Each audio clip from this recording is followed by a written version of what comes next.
Kottakkunnu tourism പാർക്കിൽ സ്ഥാപിച്ച open gym മന്ത്രി വി അബ്ദുറഹിമാൻ ഉദ്ഘാടനം ചെയ്തു.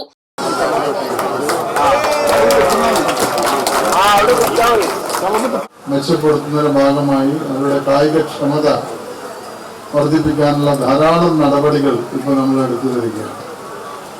ഇതിന്റെ ഭാഗമായിട്ടാണ് സംസ്ഥാനത്തെ എല്ലാ ടൂറിസം കേന്ദ്രങ്ങളിലും പുതിയ ഓപ്പൺ ജിമ്മുകൾ സ്ഥാപിക്കാൻ നമ്മൾ തീരുമാനിച്ചു.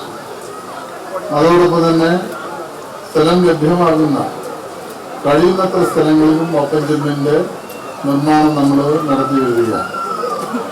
മറ്റൊന്ന്, നമ്മുടെ വിദ്യാലയങ്ങളിൽ ചെറിയ കുട്ടികൾക്ക് കായിക മേഖലയിൽ അവരുടെ പ്രവർത്തനം ആരംഭിക്കാൻ കഴിയുന്ന രീതിയിലുള്ള ഹെൽത്തി കിഡ്സ് എന്ന ക്ലാസ് റൂമുകൾ ഇപ്പോൾ നമ്മൾ ആരംഭിക്കുന്നു. ഇപ്പോൾ ഏകദേശം 75ഓളം ക്ലാസ് റൂമുകൾ വിവിധ ജില്ലകളിലായി നമ്മൾ സ്ഥാപിച്ചു കഴിഞ്ഞു. അപ്പോൾ അതും ഇതേപോലെ തന്നെ മറ്റൊരു പദ്ധതിയാണ്. വിദ്യാർത്ഥികളിൽ കായിക പരിശീലനം ആരംഭിക്കാനുള്ള പ്രചോദനം ലഭ്യമാകുന്ന 1 മുതൽ 4ാം ക്ലാസ് വരെയുള്ള കുട്ടികൾക്ക് പ്രാക്ടീസ് ചെയ്യാവുന്ന കോർട്ടുകൾ, വോളിബോൾ, ഫുട്ബോൾ അടക്കമുള്ള കായിക ഇനങ്ങൾക്കുള്ള പരിശീലനം നേടാനുള്ള സംവിധാനം.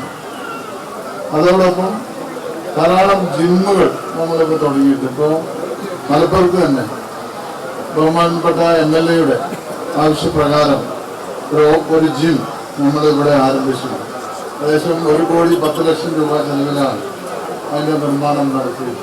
പി ഉബൈദുള്ള MLA അധ്യക്ഷത വഹിച്ചു. നഗരസഭാ കൌൺസിലർമാരായ PSA Shabeer, C Suresh, KPA Sherif, സംസ്ഥാന sports council president U Sharaf Ali, ജില്ലാ sports council president P Rishikesh Kumar, secretary VR Arjun, DTPC secretary V Vipin Chandra എന്നിവർ സംസാരിച്ചു. കായിക വകുപ്പ് കിഫ്ബി പദ്ധതിയിൽ ഉൾപ്പെടുത്തി 12.33 ലക്ഷം രൂപ ചെലവിലാണ് ജിം നിർമ്മിച്ചത്.